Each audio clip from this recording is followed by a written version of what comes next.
First, the different terminology you need to know related to circles and various lines in and around a circle.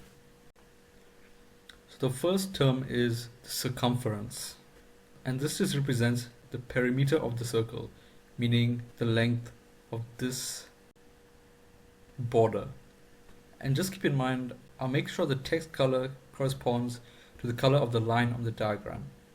So you have the blue text for the circumference, and the circumference is shown in blue on the diagram. So as mentioned, the circumference is the perimeter of the circle. The next is the radius, which is just a straight line segment starting from the center of a circle and going up to the circumference. So it can be anywhere around the circle. You just need to start at the center and end at the circumference. The next is the diameter, which is used to refer to a straight line segment starting at the circumference, passing through the center, and ending at the circumference. And this will have double the length of the radius.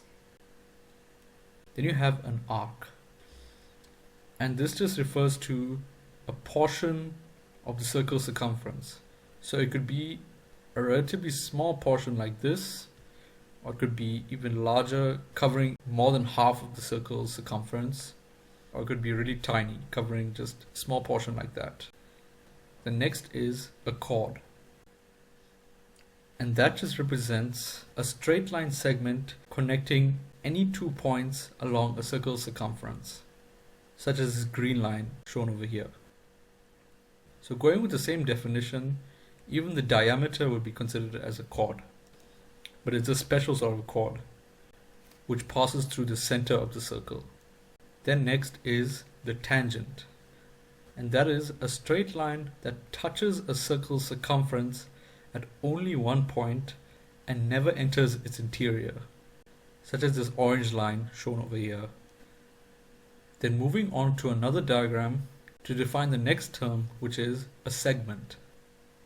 So here's a new diagram, and a segment is just a part of a circle that is cut off by a chord. So in this diagram, this would be the chord, and the chord would divide the circle into 2 segments. The first of these, shown in blue, is known as the major segment, meaning whichever of the 2 segments is bigger. And the second segment is known as the minor segment, shown in green over here, and that's just used to refer to the smaller segment. And with every chord in a circle, you always get a major and a minor segment, with the exception of the diameter, in which case both the segments will be equal in size. So that's the basic terminology related to circles. Then the next part is various rules and theorems that you would have spent time in grade 11 developing and proving, but then in grade 12 you can just state the outcomes as is and build upon these for new proofs. And the first of these is that the angle subtended by an arc, shown in black over here, at a circle circumference, meaning this angle, is half the angle subtended by it at the center. So the language here may be a bit confusing, and an important word used a bunch of times in it is the word subtend, and here's what the word means. Subtend means to form an angle at a particular point when straight lines from its ends are joined at that point. So in this case, we're talking about the arc. So the angle formed when straight lines are joined from its ends is the angle subtended by the arc. So this angle is the angle subtended at its circumference, and this angle is the angle subtended at the center. The word subtend is kind of similar to saying opposite to. So here you can see that both these angles are opposite to the arc. Here's another diagram to demonstrate this meaning. So for this circle, the arc AB would subtend the angle theta at the center. So looking again at the theorem, it says that the angle subtended by an arc at a circle circumference is half the angle subtended at the circle's center. Here's another diagram that will demonstrate this more explicitly. Again, it's the same arc as shown before, but we can see that at the center it subtends an angle of 2a, and then whenever straight lines are drawn from the two ends of the arc and joined to form an angle at the circumference, an angle of a is formed every single time, a being half of the angle at the center. Then this diagram helps demonstrate the next theorem, which is that the same arc or an arc of the same length along a circle circumference will always subtend the same angle at the circumference. So as shown over here, this arc always subtends an angle of a at the circumference. And the shorter way of saying this is that equal arcs subtend equal angles at the circumference. So in this diagram, both this arc and this arc have the same length. And in both cases, an angle of x is subtended at the circumference. Then the last circle theorem to know is, if O is the center of a circle and a line MN is perpendicular to the line OA, then MA is equal to AN. A simpler way to think of this is, if you were to draw a line starting at the center of a circle and were to draw a chord perpendicular to it at any point along the line, then the point where the line touches the chord would be the midpoint of the chord.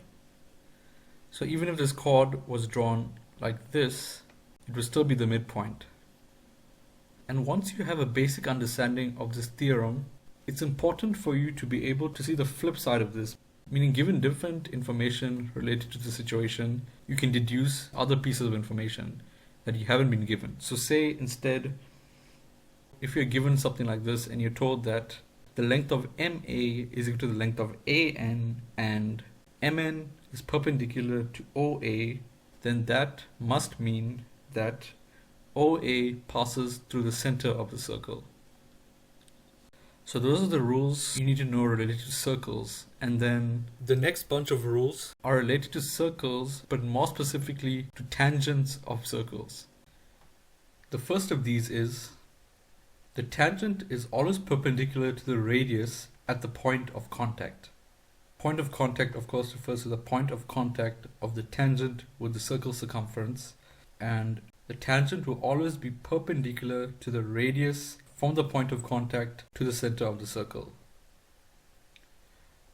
So no matter where along the circumference you're looking at, the tangent will always be perpendicular to the radius at the point of contact. Then the next rule is, two tangents drawn from a single point outside a circle will have the same length. So in this diagram, the single point is referring to the point x, and the tangents drawn from the point x to the circle will both have the same length, meaning xa and xb will be equal. And applying the previous rule to the diagram, the angles XAO and XBO are both the right angles, even though it's not indicated here, but you can kind of tell that they would be right angles. Then the third rule is, the angle between the tangent and the chord drawn at the point of contact is equal to the angle subtended by the chord in the other segment. So in this diagram, the chord is line BY. So you have this tangent AC touching the circumference at point B. Then the angle between this tangent and the chord drawn at the point of contact is equal to the angle subtended by the chord, meaning the angle formed by straight lines drawn from the two ends of the chord, would be equal to the angle between the tangent and the chord. This plays upon the way I defined segments earlier. So you have chord BY, it splits the circle into this minor segment and this major segment. So the angle between the tangent and the chord in the minor segment is equal to the angle subtended by the chord in the major segment, meaning the angle subtended in the other segment. So if on the other hand the angle was subtended in this segment, meaning over here, it would be equal to the angle between the tangent and the chord in the other segment, meaning this angle would be equal to the angle subtended over here.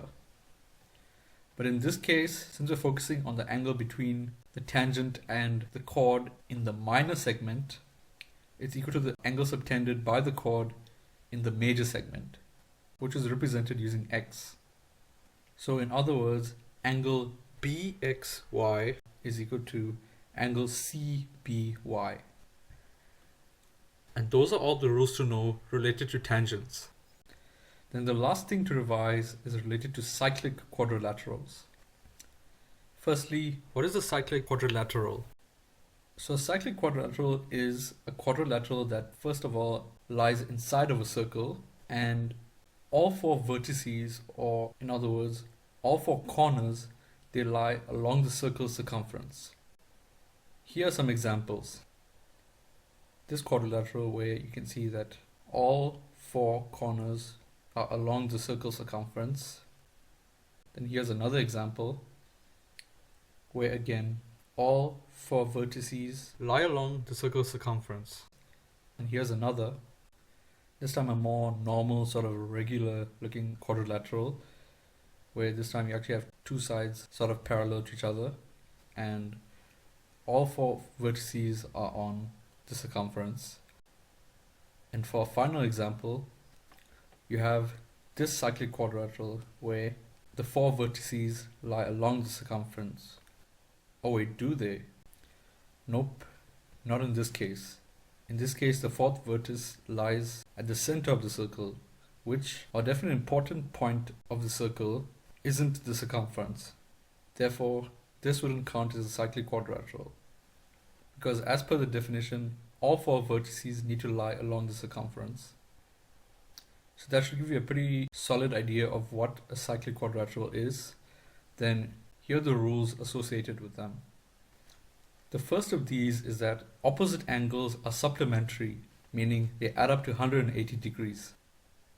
So in this case, opposite angles would refer to A and C and B and D. So A and C will add up to 180 degrees, and B and D would also add up to 180 degrees. Then the second rule is that the exterior angle is equal to the angle opposite to the interior angle. So the exterior angle would refer to any angle that would be formed if you were to extend a parallel line through any of the sides. So in this case, a parallel line was extended through the point O, and the exterior angle is represented using alpha. So the rule says that the exterior angle is equal to the angle opposite to the interior angle. This would be the interior angle, therefore this is the angle opposite to it. So therefore PON is equal to LMN, both of which are equal to alpha. Then to finish off this revision section, let's look at an example. So we're given a circle with a bunch of shapes inside of it, and it says that O is the center of the circle below with diameter UOW, and then you have the point V along the circumference where the angle OVU is equal to 35 degrees, and then you have the point T along the circumference where the lines TU and TW have the same length. Then, given this information, determine the following, giving reasons in each case. Angle OUV, meaning this angle. So the first thing we can note is that the lines OV and OU both have the same length, since both of these would be radii of the circle. And therefore, since we have two sides being equal, that means triangle OVU is an isosceles triangle. And in an isosceles triangle, the two angles opposite the sides that are equal to each other. Therefore, OUV would be equal to OVU. Hence, OUV is equal to 35 degrees. Then for part B, we need to determine angle VOW, meaning this angle. So we have this angle, and we need to determine this angle. So one thing we can already note is that angle UVW will be equal to 90 degrees since it's the angle subtended across the diameter of the circle. Next, to get angle OVW, we'll just say 90 minus 35 degrees, which gives 55 degrees. Then we can get angle VOW simply by saying that VOW will be equal to the total degrees in the triangle, meaning 180 minus 2 times this angle of 55. Since triangle OVW is also an isosceles triangle because two sides are the radius. Therefore, that angle is equal to that angle, and that angle will be equal to 180 minus 2 times 55 degrees, therefore giving VOW as 70 degrees. And there's another interesting way we could have gotten the angle, and arguably a quicker way, and that's by focusing on the arc VW, meaning this arc. So if you focus on the arc VW, you realize that this is the angle it subtends at the circumference, meaning 35 degrees. And from the rule we covered earlier on, the angle subtended by an arc at the circumference is half the angle subtended at the center. So therefore, VOW would just be 2 times 35, meaning 70 degrees. So that's the sort of way that Euclidean geometry questions can be fun or kind of interesting once you've done a bunch of questions and start to see all these different patterns arise. But anyway, moving on to part C, we need to find angle TUW, meaning this angle. And that one is pretty easy because we can already tell that this would be 90 degrees because it's the angle subtended across the diameter. So that's 90 degrees, and then since these two sides are equal, this is an isosceles triangle. So the remainder of the degrees would be split equally along these two angles. Therefore, angle TUW is 180 minus 90 divided by 2, which gives 45 degrees. Then for the last part of the question, we need to determine angle TWV, which is this angle. So this angle would be a combination of this angle and this angle. So one way to solve it is just by saying this angle, which would be 55 degrees, since this is 55 degrees and that's isosceles, and then this angle would be 45, since that's 45. So it'd just be 45 plus 55, giving 100 degrees. That's one way. Then another way, which is how I went about it, was by using the fact that opposite angles in a cyclic quadrilateral, such as TUVW, will add up to 180. So this angle and this angle add up to 180. So by saying 180 minus sum of these two angles, which are 35 degrees for OUV, as we determined in the first part, and 45 degrees for TUW, as we determined in the third part. So that would be 180 minus 35 plus 45. So 180 minus 80, giving 100 degrees. And that's the final part of the example. So that concludes the revision section of the topic. Hopefully by now you should have a pretty good familiarity with all the rules I just covered and be pretty comfortable with them. And if you're not, I suggest you should go and practice some questions from grade 10 and grade 11 past exams, just so you're fully on track. And once you are, we can move on to the first bunch of new material, which is ratios and proportionality.